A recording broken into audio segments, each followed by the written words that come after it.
there, I'm Dr. Marie Fang. Welcome to my video series featuring quick tips and tools to help you be your best self today.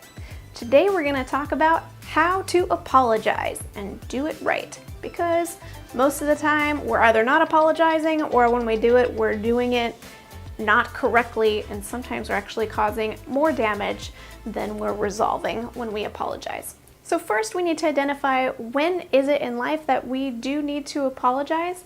And loosely speaking, there's kind of two major categories that call us to apologize. First would be if we've somehow broken our own moral code, or maybe the conventions of our community or the laws of our jurisdiction in a way that has impacted somebody else.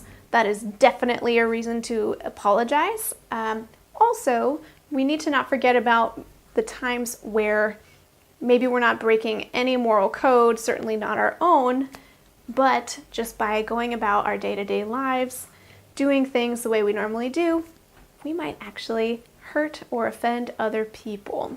And that is a reality of our lives because we're not perfect.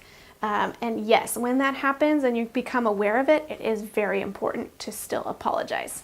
So from there, once you've identified what you're apologizing for, it's important to identify who you need to apologize to. There might be more than one person. And find a moment to say, hey, you know what? I have something I really would like to apologize for, and I'm wondering if you have a moment. And once you're able to find a semi-private or private space appropriately to do so, it's important to do two things. First of all, of course, name specifically what it was you did, or maybe it's something you didn't do, like you said you were going to do something, but you didn't do it.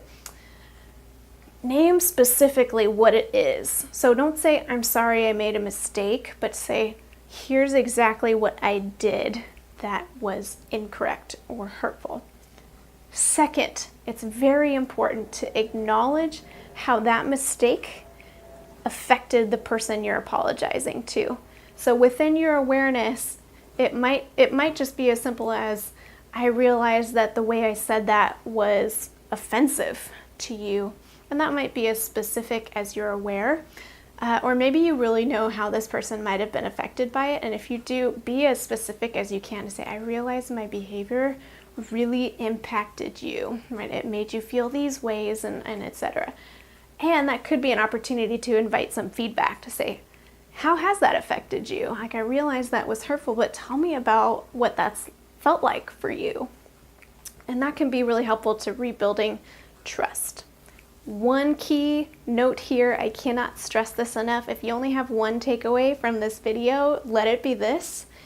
When you are apologizing, please delete the word if from your apology. So what I mean is, don't do this. Here's the example of what not to do. I'm so sorry if what I did offended you. Or I'm so sorry if I did something wrong. I know we know this, but like we all do it.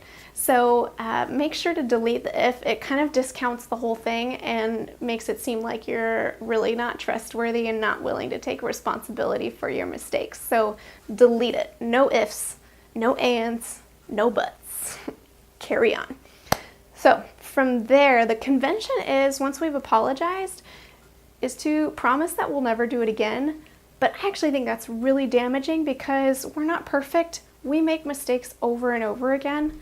So I think the best that we could hope for towards rebuilding trust is to set an intention, right? Like, I can't promise I'll never do this again. Man, I really don't want to do this again.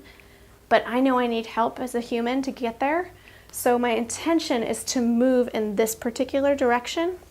So when you set the intention, you can say there's a growth point that you're trying to move towards. And then it's helpful to name what steps you're taking to help you towards that intention. So it might be, I'm working with my boss to help me stay on track towards that plan, or I'm having my spouse keep me accountable, my friend, I'm seeing a therapist, whatever it is that's helping you in that journey towards that intention.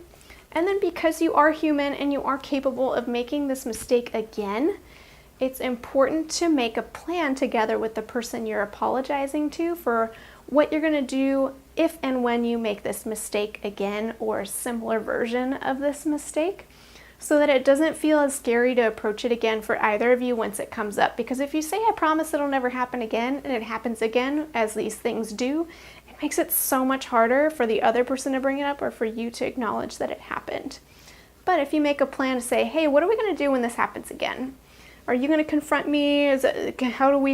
What language would we like to use? And that way you've sort of set yourselves up well to rebuild trust, even when you make the mistake again, that you can catch it quickly and fix it. So that's super important. From there, the other way I'm going to deviate from convention in this tip is that it's super important not to ask for forgiveness. The reason why is that when we hear that word forgiveness, or when someone says, will you forgive me? We tend to hear that as, oh, you're asking me to pretend that this never happened. And you're asking me to carry on with the same amount of trust that I had in you before you ever made this mistake. And the reality is that's just not how we work as people. But when someone breaks our trust, we put our walls up, and rightly so. So we need to rebuild trust before we can ever expect anyone to forgive us. And that's really important to acknowledge. So if instead of saying, will you forgive me, if you say, you know what, I realize I need to do some work on my end to rebuild trust with you, I want to do that. And you know what, I don't expect you to forgive me, and I realize you might have your guard up for a while as you're observing me and seeing if I make the changes I said I was going to make. So I get that, and you don't need to forgive me today for this, but I have every intention of making change so that you can let that wall back down again, or you don't have to have your guard up anymore. That can be an incredibly empowering experience, both for you and the person that you're apologizing to, so that they don't feel like they have to pretend. And then, of course, from there, ask for feedback to say, hey, is there anything else I can do to help show you that I am working towards rebuilding trust? Is there anything I can do to build trust with you that I haven't said already?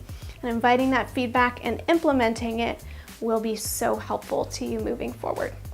So I hope you like this tip. If you like this video, don't forget to subscribe for more like this one. And until next time, I'm Dr. Marie Fang, and I hope you have a great day.